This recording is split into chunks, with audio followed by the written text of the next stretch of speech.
Kristi Noem was already under fire after the reporting showing that thanks to her failures as the head of DHS, during the reactions to the flooding in Central Texas, 3 days went by before she finally got off of Instagram and got around to approving key contracts. Well, now we're finding out that it took 5 days to extend yet another contract that was needed to help out the victims of the flooding. And here is her on NBC dealing with that. The New York Times is reporting that thousands of calls from flood victims to FEMA call centers went unanswered in the middle of this ongoing disaster because you didn't renew contracts to keep call center staff in place until nearly 1 week after the floods. Why did it take so long to extend those contracts? It's just false. Those contracts were in place. Nobody, it didn't take 5 days? No employees were off of work. Every one of them was answering calls. So false reporting, fake news. Just to be very clear, on July 7th, 15.9% of calls were answered.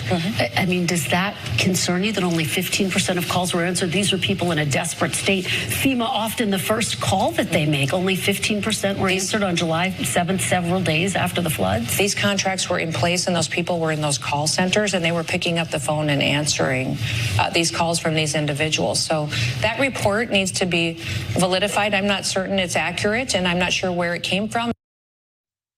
Oh, it needs to be validified. Okay, well that makes me feel a lot better about so many different things. So just again, like if you're MAGA, do you want help when disaster strikes you and your family? Because she is telling you you're not gonna get it.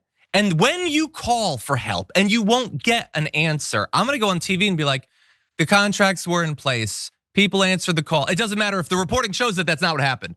Yes, on July 5th, almost every call was answered. The next day, it dropped down to just 35%. The day after that, it dropped down to less than 16% because you didn't continue the contracts. Again, when we spent the months between Donald Trump winning the election and all of these morons being put into these positions of power, how many shows did we do where we talked about how they weren't qualified for the positions?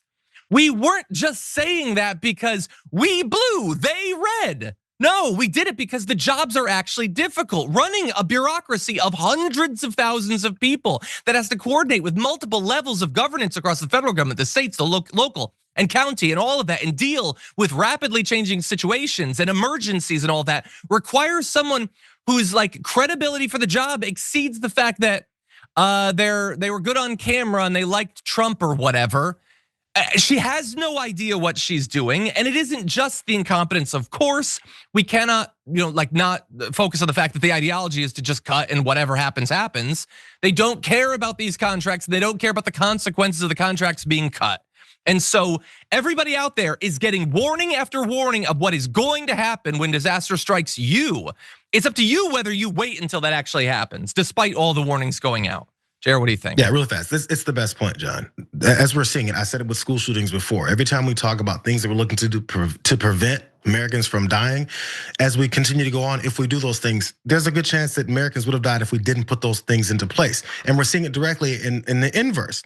As we dismantle things that actually help Americans stay alive and survive natural disasters like this, that are also coupled with the way our infrastructure is falling apart, you'll actually see people die because we don't have those things in place that usually prevented other folks from dying. It's just direct, like you have to ignore it. But instead, Kristi Noem here, again, a direct denial of what we've seen in the facts on the ground.